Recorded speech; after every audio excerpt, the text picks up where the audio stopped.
अद्भुत दंड। प्रस्तुत पाठ में एक विशेष प्रकार के दंड का वर्णन किया गया है। राजा सुकेतु ने ब्रह्म ऋषि को बिना अनुमति फल तोड़कर खाने के बदले उन्हीं फलों की गुठलियों को नगर की सीमा पर बोने का दंड देकर न्यायप्रियता, वृक्षारोपण और परोपकार का अनूठा उदाहरण प्रस्तुत किया। खुद में वो बदलाव कीजिए जो आप दुनिया में देखना चाहते हैं। महात्मा गांधी। राजा सुकेतु का यश चारों ओर फैला हुआ था। उनके राज्य में प्रजा प्रसन्न थी। वे साधु संतों का बहुत सम्मान करते थे।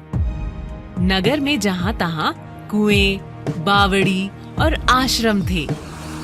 नगर भर में फलों के पेड़ थे। सरोवरों में कमल खिले रहते थे। राज्य में बहने वाली सुखदा नदी निर्मल जल से भरी रहती थी। नदी के दूसरी ओर घना जंगल था। वहाँ दूर दूर तक कुछ मुनियों के आश्रम थे। इन्हीं आश्रमों में एक आश्रम था ऋषि आद्री का। आद्री ऋषि अत्यंत वृद्ध हो चुके थे। वे अपने आश्रम में अकेले ही रहते थे। एक बार की बात है कि ब्रह्म ऋषि अपने शिष्यों के साथ वहां से गुजर रहे थे। सूरज ढलने वाला था। ऋषि ने सोचा आज रात आश्रम में ही बिताई जाए। ब्रह्म ऋषि और उनके शिष्यों ने आश्रम में सब तरफ देखा। उन्हें वहां कोई भी दिखाई न दिया।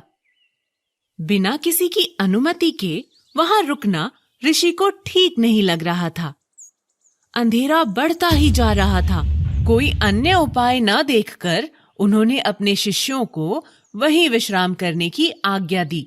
शिष्य दिन भर की थकान और भूख से बेहाल थे। ऋषि की आज्ञा पाकर उन्होंने पेड़ों से फल तोड़कर खाने आरंभ कर दिए। देखते ही देखते गुठलियों का ढेर लग गया।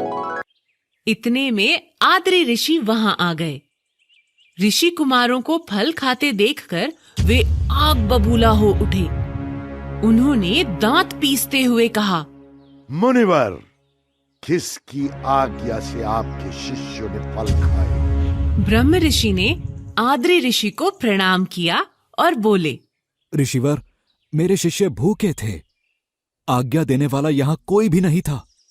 आप जानते हैं कि स्वामी की आज्ञा के बिना कुछ भी लेना चोरी माना जाता है। आपने अपराध किया है। आप राजा सुकेतु के अपराधी हैं। आद्री ऋषि ने इतना कहकर कमंडल उठाया और कुटिया के भीतर चले गए। रात भर ब्रह्म ऋषि सो नहीं पाए।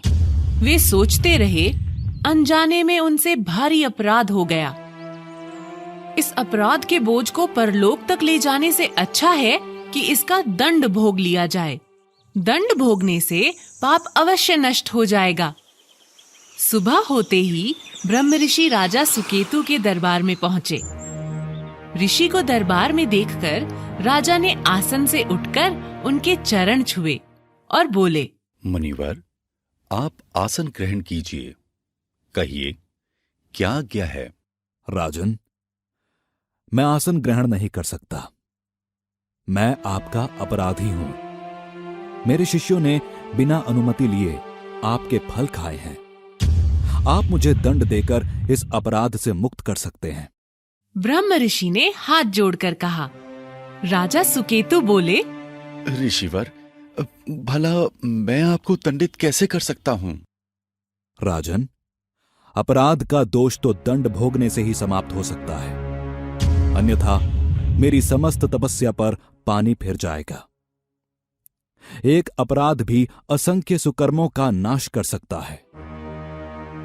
मैं अपना सारा तप व्यर्थ नहीं करना चाहता। आप मुझ पर कृपा करें। ब्रह्म ऋषि ने कहा, ऋषिवर, मैं आपकी आज्ञा अनुसार आपको दंड देता हूं कि आज सूर्य ढलने से पूर्व आप और आपके शिष्य अपने खाए फलों की गुठलियों को नगर की सीमा पर रोप दें। उन गुठलियों से पौधे निकलेंगे, वे बड़े होंगे। उन वृक्षों पर लगने वाले फलों में आपका आशीर्वाद भी होगा। राजा सुकेतु ने यह कहकर ब्रह्म ऋषि के चरण छुए। ब्रह्म ऋषि और उनके शिष्यों ने नगर सीमा पर फलों की गुठलियां बोई। राजा सुकेतु ने उनके इस कार्य में मदद की। राजा ने वृक्षारोपण के बाद ऋषि और उनके शिष्यों को भरपूर दक्षिणा दी। ऋषि ने राजा को सुख समृद्धि का आशीर्वाद दिया और वहां से चले गए।